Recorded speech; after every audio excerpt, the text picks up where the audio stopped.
Good afternoon. Today we will be presenting the work produced by our team. In the first term, we work on the accessibility aspects of motion input. Our work resulted in a literature review and multiple GUI designs.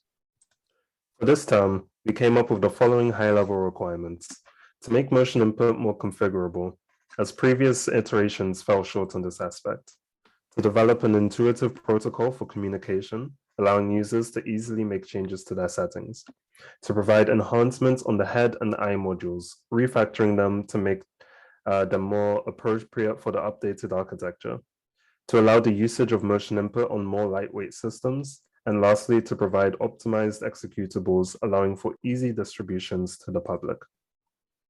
In order to achieve these high-level requirements, we worked in close collaboration with Team 32 on the implementation of their new architecture for motion input. In order for motion input to be as configurable as possible, the means of storing data needed to be changed. The introduction of JSON editors into the MI architecture allows for an architectural neutral way of storing and modifying saved settings. Motion Input's new communication protocol connects the front end of Motion Input to the back end, allowing easy access to all of Motion Input's data.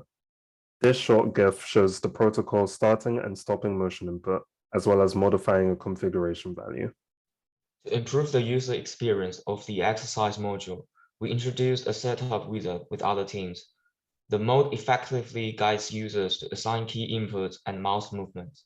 The example GIF demonstrates the walkthrough of how user can use this. Additionally, to make motion input more configurable, a pick and mix mode has been made, allowing user to pick different combinations of actions.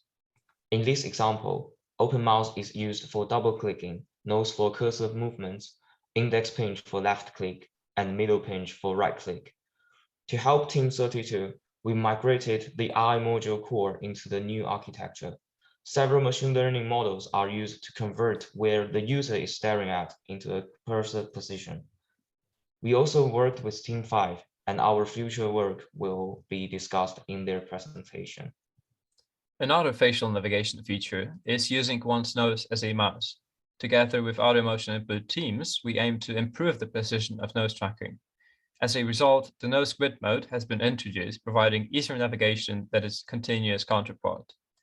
To provide more natural behavior of the system, the nose box is automatically positioned at the user's nose during startup and can be easily repositioned by a voice command. Other implemented facial navigation gestures include smiling, raising eyebrows, or opening mouth. Together with nose or eye tracking, they make motion input suitable for everyday activities like reading news. Together with a final year student, we introduced facial navigation for Linux distributions and optimized it for Raspberry Pi devices, making motion input cross-platform. By working closely with Team 14 and Team 5, we solved motion input compilation issues and developed a script for producing executables. After testing, we discovered that nose tracking works well when the distance between the user's head and the camera is within the range presented on the slide. Eye tracking distance will be discussed in the next presentation by Team 5. Shown here is all our accomplishments, with the most notable ones being design of data files and protocol for setting storage and modification, contribution to the development of the pick and mix mode, and lastly, significant enhancements to the head module, improving overall usability. Thanks for listening.